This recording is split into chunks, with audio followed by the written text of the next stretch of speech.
আমরা বাঙালিরা বেশিরভাগ ক্ষেত্রে ইন্ডিকেটর লাইটের প্রপার ইউজ সম্পর্কে জানি না।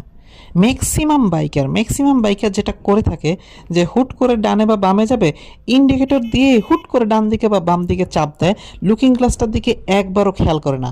কিন্তু আসলে এটা সঠিক নিয়ম না। আপনি হুট করে ডানে বামে চেপে যদি বলেন যে ভাই আমি ইন্ডিকেটর দিছিলাম, এটা কিন্তু ভাই ঠিক না। ইন্ডিকেটর দিবেন, সেটা একটা গুড প্র্যাকটিস, কিন্তু ইন্ডিকেটর দেওয়ার পরে ডান বা বাম থেকে কোনো গাড়ি রানিংয়ে আসতেছে কিনা এটাও কিন্তু দেখার দায়িত্ব আপনার। আপনি হুট করে চাপ দিতে পারেন না। আপনি যদি কথার কথা আপনি বাম দিকে যদি যান, তাহলে বাম দিকে ইন্ডিকেটর দেওয়ার পর লুকিং গ্লাসে ভালো করে দেখে দেন আপনাকে বাম দিকে চাপতে হবে। এটাই গুড প্র্যাকটিস, আর এটাই ইন্ডিকেটরের নিয়ম। সো অনর্থক যদি ইন্ডিকেটর মানে দিয়েই যদি আপনি একটা চাপ দিয়ে বসে থাকেন, এটা কিন্তু ভাই সম্পূর্ণ আপনার ফল্ট। যতই আপনি বলেন না কেন যে ভাই আমি ইন্ডিকেটর দিয়েছিলাম, তাতেও কোনো লাভ নাই।